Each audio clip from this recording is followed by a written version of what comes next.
This is a quick video on how to do your OnShape Practice 1 assignment. You're going to make a vertical line that's 2 inches, exactly vertical, exactly 2 inches, not 1.99 or anything like that. Same thing, a horizontal line that's 1.5.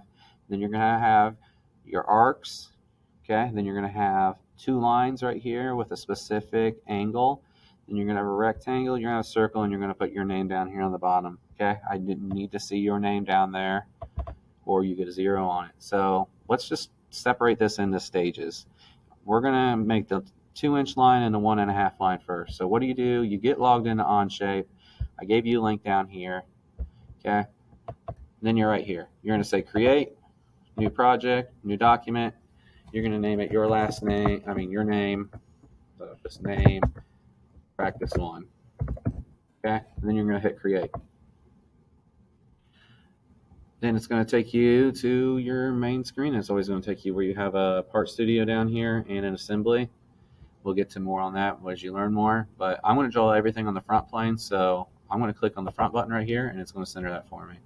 Okay, sketch. Look, no sketch tools. Remember, big key at the very beginning when you guys learn, you always have to select the sketch plane. So I'm drawing on the front, so I click there.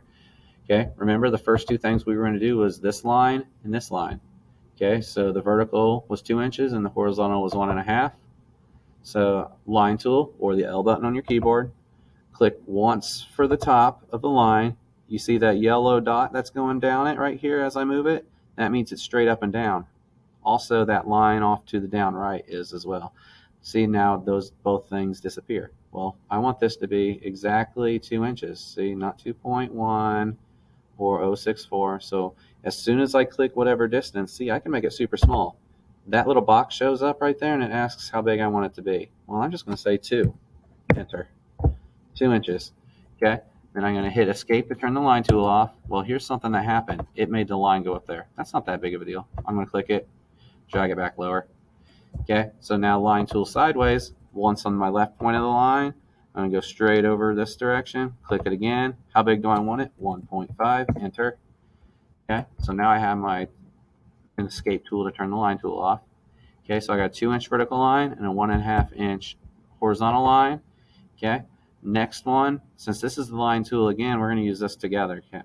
Next, okay, where it's one line here, and then you give it a dimension, which is going to be your angle. Okay, so I'm going to have one line that starts right here, one that goes right here, and then I'm going to hit the escape button to turn my line tool off. Then I'm going to hit my dimension button right here, or D on the keyboard. I'm just going to click on top of the line and then the bottom line. See, this shows up right now. It was a 35-degree angle I asked you to do, so 3.5, enter. Okay, so 35-degree angle. That part is done. Now you have to do a 3-point arc with a 0.85 radius. So click once, twice, and then now I'm doing this, but again, how big do I want it to be? Let's look. 0.85. So while that is highlighted, don't click on it, because look, if you click on it, it starts to do something else. Okay, how do you go back? The dimension tool to get it back open. Okay, so I want it to be 0.85 inches, well, degrees. Okay, and then you can always move these so you can see it better. Okay, so now you have your arc. Now all you gotta do is the circle and the rectangle. Circle, I'm just going to use a center point circle and make it 1.5 inches in diameter. So circle tool, center point, click once, click it again, 1.5 inches. Okay, that's your circle tool. The next thing is your rectangle tool. It needs to be 1.7 wide by 1 inch tall.